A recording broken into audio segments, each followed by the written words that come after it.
ये फ्रेंड्स, हम लोग अपने सॉलिड प्रिंसिपल के क्लासेस को आगे बढ़ा रहे हैं। तो हमने अभी तक एस यानी सिंगल रेस्पॉन्सिबिलिटी प्रिंसिपल के बारे में पढ़ लिया है। अभी हम पढ़ने जा रहे हैं O for open and close principle. ठीक है। ये पढ़ने से पहले अगर आपने हमारे चैनल को सब्सक्राइब नहीं किया है तो आप प्लीज हमारे इस चैनल पे चले जाएं जिसका नाम है लर्न कोड विद अकी। यहाँ पे हम बहुत सारे ट्यूटोरियल हिंदी में लेके आते हैं, जैसे कि एंगुलर के, सी शार्प, ऊप्स, गिटहब और भी बहुत सारे, और बहुत ही सिंपल और इजी लैंग्वेज में। ठीक है, तो हम लोग आज का शुरू करते हैं। आज हम कर रहे हैं ओपन एंड क्लोज प्रिंसिपल। ठीक है, आपको नाम से ही पता चल रहा होगा, ओपन क्लोज प्रिंसिपल। अब इसमें क्या होता है, अ class should open for extension, ठीक है, बट क्लोज फॉर मॉडिफिकेशन। ठीक है, एक्सटेंशन यानी इनहेरिटेंस। क्लास के पास परमिशन होना चाहिए कि भैया तुम अपने आप को एक्सटेंड कर सकते हो, अपनी फंक्शनैलिटी को एक्सटेंड कर सकते हो, लेकिन तुम अब खुद में चेंज नहीं करोगे। खुद में चेंज तभी करोगे जब तुम्हारे में कोई बग होगा, उसी केस में तुम कोई चेंजेस करोगे। We should not alter it until we have any bugs. ठीक है। अब you should be able to add new features और functionality to your code without altering the existing working code.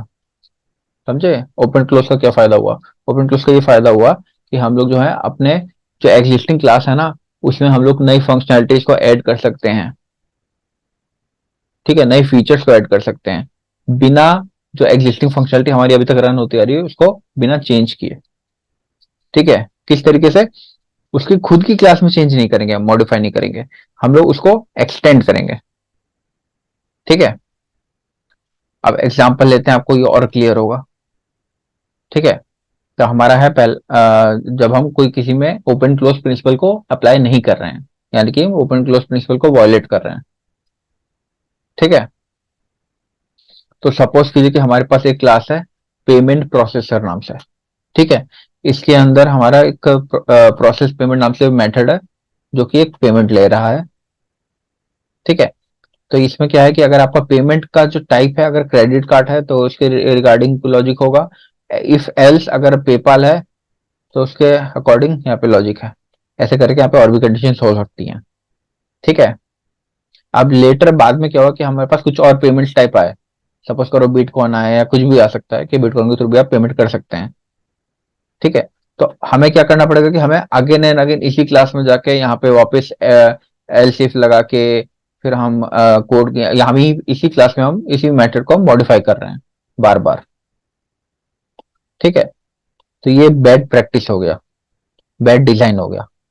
ठीक है, तो इसको सॉल्व करने के लिए हम लोग ओपन क्लोज प्रिंसिपल का यूज करेंगे।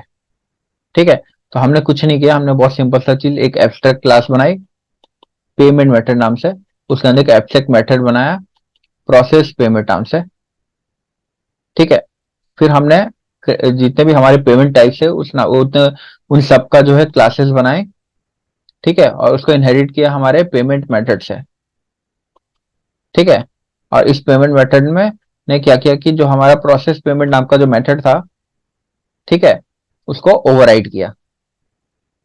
सिमिलरली मैंने एक क्लास लिया, क्लास पेपाल पेमेंट, इसने इसने इनहेरिट किया, एक्सटेंड इनहेरिट किया यानी कि एक्सटेंड किया कि इसको पेमेंट मेथड वाली क्लास को, और उसके अंदर जो मेथड था हमारा प्रोसेस पेमेंट, उसको इसने ओवरराइड किया। ठीक है, तो जैसे जैसे हमारे नए नए पेमेंट मेथड्स आते रहेंगे, सपोज कीजिए अब बिटकॉइन आया तो मैंने क्लास बिटकॉइन लूंगा। ठीक है, जो कि इस पेमेंट मेथड क्लास से इनहेरिट होगा। ठीक है, फिर उसके अंदर मैं जो पेमेंट प्रोसेस को, सॉरी प्रोसेस पेमेंट मेथड को मैं ओवरराइड करूंगा। ठीक है, अब हमारा पेमेंट प्रोसेसर नाम का क्लास है, उसके अंदर मैंने एक मेथड लिया प्रोसेस पेमेंट। ठीक है, जो कि पेमेंट मेथड ले रहा है, और उससे मैंने प्रोसेस पेमेंट को कॉल किया। ठीक है, अब इसका क्या फायदा हुआ? The payment class is open for extension. ठीक है, you can add new payment method by creating new सब क्लास विदाउट मॉडिफाइंग इट। जैसा कि मैंने आपको दिखाया अभी। ठीक है, तो the payment process class is close for modification. Payment process का जो क्लास है ना आपका, वो क्लोज फॉर मॉडिफिकेशन है। और adding new payment method doesn't require changes its code. ठीक है, this design allow you to easily add new payment methods. आराम से हम लोग जो है नए पेमेंट मेथड्स ऐड कर सकते हैं, जैसे कि मैंने आपको बताया था बिटकॉइन मैंने किस तरीके से ऐड किया था, without touching the existing code. You create a new payment method class, implement its payment process logic, and pass an instance of it to the payment process. The payment process class doesn't need to change, making your code more stable and adaptable बना देगा इस तरीके का। ठीक है, अगर आपको फिर भी अभी भी क्लियर नहीं हुआ तो मैं आपको एक और एग्जांपल देता हूँ, और क्लियर हो जाएगा उससे। ठीक है, तो इस एग्जांपल में सपोज कीजिए कि हमारे पास एक एम्प्लॉय क्लास है। ठीक है, जिसके पास एड एम्प्लॉय नाम का एक मेथड है। ठीक है, ये मेथड में क्या हो रहा है कि ये एम्प्लॉय को ऐड कर रहा है डाटाबेस में on the basis of employee type. ठीक है, तो यहाँ पे मैंने क्या किया, ऐड ऐड एम्प्लॉय नाम का एक मेथड है, उसके अंदर हमारा ये रिपोजिटरी का मैंने ऑब्जेक्ट ले रखा है, और यहाँ पे स्ट्रिंग एम्प्लॉय टाइप ले रखा है। तो अगर हमारा एम्प्लॉय टाइप ट्रेनिंग होगा तो आपका रिपोजिटरी डॉट एड ट्रेनिंग, अगर आपका ये कुछ और होगा ट्रेनिंग के अलावा तो repository dot other employee suppose कीजिए, इस टाइप का मेथड है। ठीक है, अब फ्यूचर में जाके सपोज कीजिए कि हमारे पास रिक्वायरमेंट आ गया कि भैया एम्प्लॉय टाइप ट्रेनी हो या फिर कुछ और हो, तो उसमें हमें मॉडिफाई करके हमें क्या करना है कि अगर एम्प्लॉय टाइप ट्रेनी हो प्लस एम्प्लॉय टाइप अगर आपका कॉन्ट्रेक्चुअल हो प्लस परमानेंट हो, ये सारे लॉजिक भी ऐड करना है। ठीक है, हमें क्या करना पड़ेगा, हमें इस क्लास में जाके एडिटिंग करनी पड़ेगी वापस से। ठीक है, तो ये बैड डिजाइन हो गया। ठीक है, तो ये ओपन क्लोज प्रिंसिपल को वायलेट कर रहा है। तो इस प्रॉब्लम को सॉल्व करने के लिए हम लोग जो है ओपन क्लोज प्रिंसिपल पे आते हैं। हमने इसमें क्या किया कि हमने एक एम्प्लॉय क्लास लिया, उसके अंदर एड एम्प्लॉय को मैंने वर्चुअल बना दिया। ठीक है, वर्चुअल बना दिया, और उसमें मैंने रिपोजिटरी का ऑब्जेक्ट लिया और डॉट एड एम्प्लॉय नाम से मेथड को कॉल किया है वो। ठीक है, अब सपोज कीजिए कि मेरे जितने भी एम्प्लॉय टाइप होंगे ना उतने टाइप का मैं क्लासेस ले लूंगा। मैंने ट्रेनी लिया, ट्रेन को मैंने एम्प्लॉय से इनहेरिट किया। ठीक है, अब इसने वर्चुअल मेथड जो था एड एम्प्लॉय उसको इसने ओवरराइड किया, public override void add employee. ठीक है, अब डीबी रिपोजिटरी से आरईपी डॉट एड ट्रेनीज। ठीक है, अगर आपको वर्चुअल ओवरराइड के कॉन्सेप्ट क्लियर नहीं है तो आप मुझे प्लीज कमेंट करके बताएं, मैं आपको क्लियर कर दूंगा, या मेरे आने वाले वीडियोस में बहुत जल्द शीशे आपको वीडियोस में उसके वीडियोस में आपको इनका डिफरेंस पता चल जाएगा। ठीक है, उसी तरीके से मैंने कॉन्ट्रेक्चुअल एम्प्लॉय का बनाया क्लास, उसको मैंने एम्प्लॉय क्लास से इनहेरिट किया, और जो उसके अंदर जो मेरा मेथड था एड एम्प्लॉय उसको मैंने ओवरराइड किया और उसको मैंने अपने हिसाब से इंप्लीमेंट किया, आरईपी डॉट कॉन्ट्रेक्चुअल एम्प्लॉय। ठीक है, अब इससे क्या हो रहा है कि मेरा जो एग्जिस्टिंग क्लास है ना उसको मैं मॉडिफाई नहीं कर रहा हूं, मैंने उसको जो है एक्सटेंड कर लिया, मतलब उसको उसको जो है एक्सटेंड करके मैं चेंजेस कर रहा हूं। ठीक है, यानी कि as per definition open close principal में क्या होता है, ओपन फॉर एक्सटेंशन, ये सारे एक्सटेंशन हो रहे हैं, एंड क्लोज फॉर मॉडिफिकेशन है, यहाँ पे कोई मॉडिफिकेशन नहीं हो रहा है अनटिल वहां पे कुछ बड़ा बग हो। ठीक है, अब मैं आपको एक और एग्जांपल देता हूँ ओपन क्लोज प्रिंसिपल का, ताकि आपका और क्लियर हो जाए।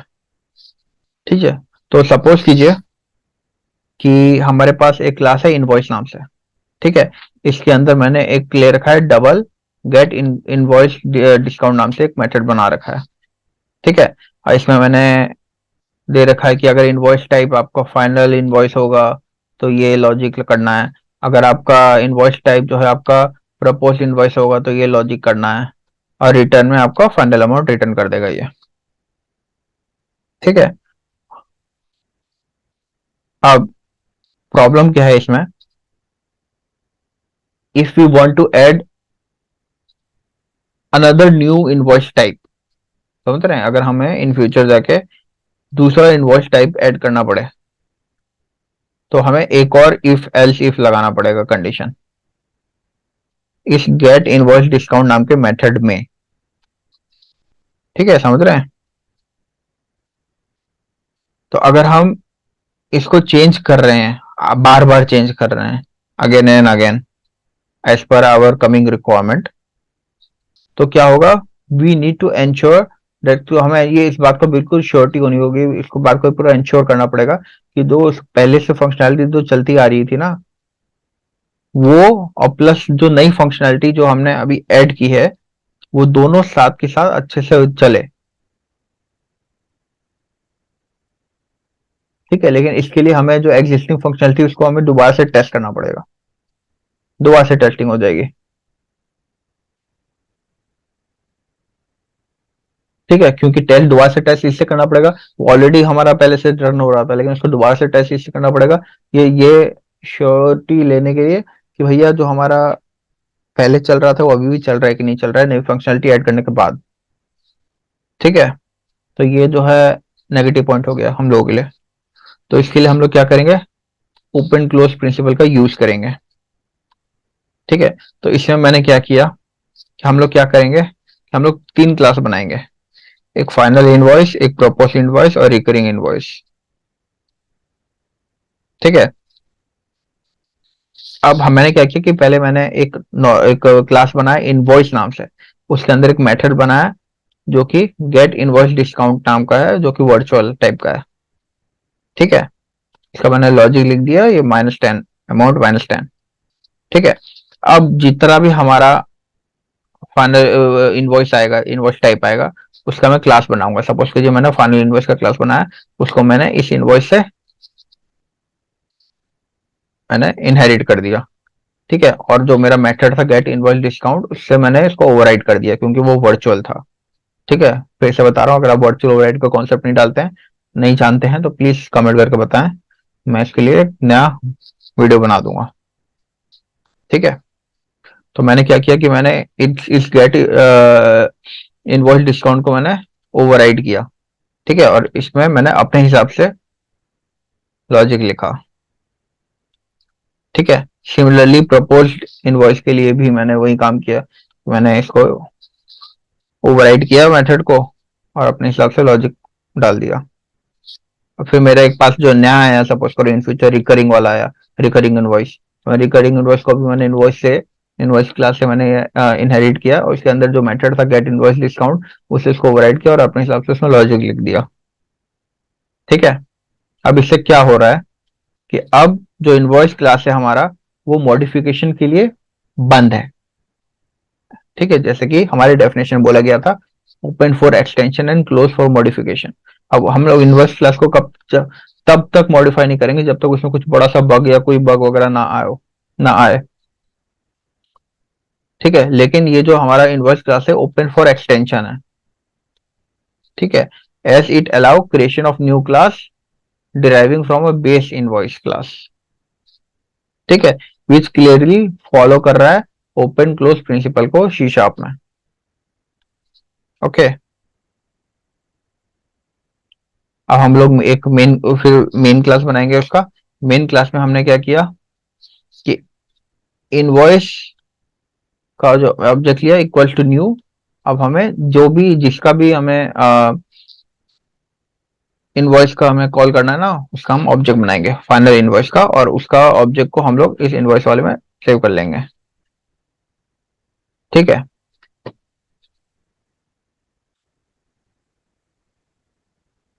ठीक है, तो आपको अभी ओपन क्लोज प्रिंसिपल मैंने आपको तीन तरीके से एक्सप्लेन किया है, तीन एग्जांपल से, तो आपको ये क्लियर हो गया होगा।